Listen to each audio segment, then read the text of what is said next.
The recent terror attack in Pahalgam, Kashmir, which claimed the lives of 26 people, has once again ignited tensions between India and Pakistan.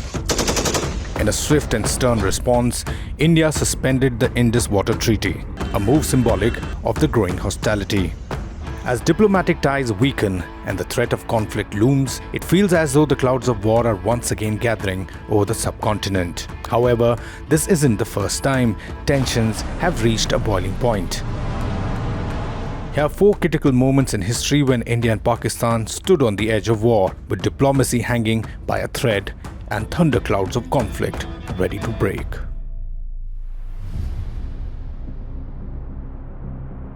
The 1999 Kargil War between India and Pakistan was a brutal conflict that left deep scars on both nations. In the years that followed, tensions gradually began to ease.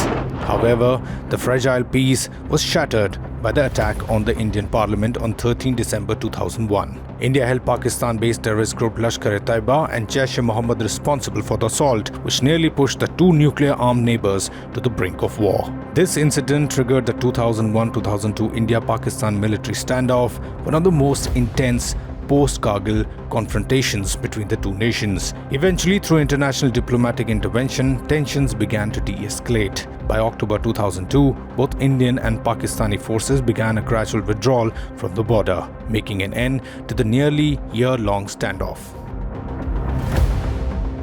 In the aftermath of 26/11 Mumbai attacks, India held Pakistan's intelligence agency, the ISI, directly responsible for orchestrating the assault. The attacks, which spanned from 26 to 29 November 2008, not only triggered a wave of strong anti-Pakistan sentiment across India, but also severely strained diplomatic ties between the 2 nations. Tensions escalated further when, during a state lunch in Lahore on 7 December, US Senator John McCain delivered a stern message from Indian Prime Minister Dr. Manmohan Singh to Pakistani leaders, including then Prime Minister Yusuf Raza Gilani.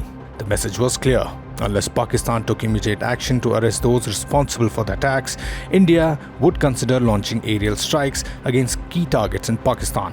Later, on 19 December, private intelligence firm Stratfor released a report stating that Indian military operations against Pakistan-based target had been fully prepared and were only awaiting final clearance. The report emphasized that unlike previous instances, these military preparations were being conducted with utmost stealth and secrecy. In response, India's Border Security Force was placed on high alert along both the western and eastern sectors in a bid to prevent any potential cross-border terrorism infiltration. 11 days after the Uri attack, India launched a full-fledged surgical strike against the suspected militants in Pakistani-administered Kashmir.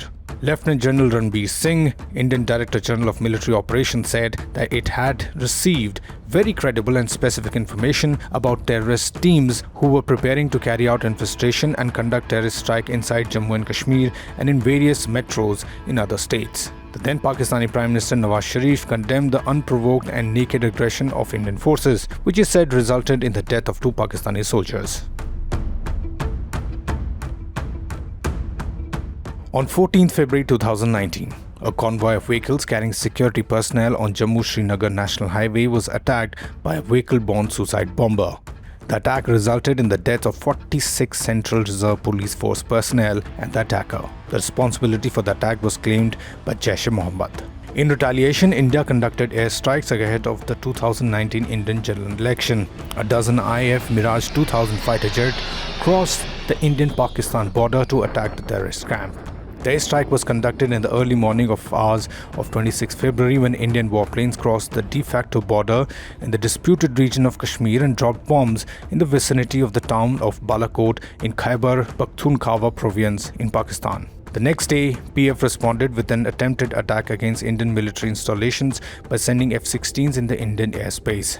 Chasing them away, Wing Commander Abhinandan engaged in a dogfight with his MiG-21 and brought one of them down. However, his MiG-21 was shot down and he was taken captive in the enemy territory. After much trauma, he was soon returned and repatriated to India after conducting himself with full dignity while in captivity.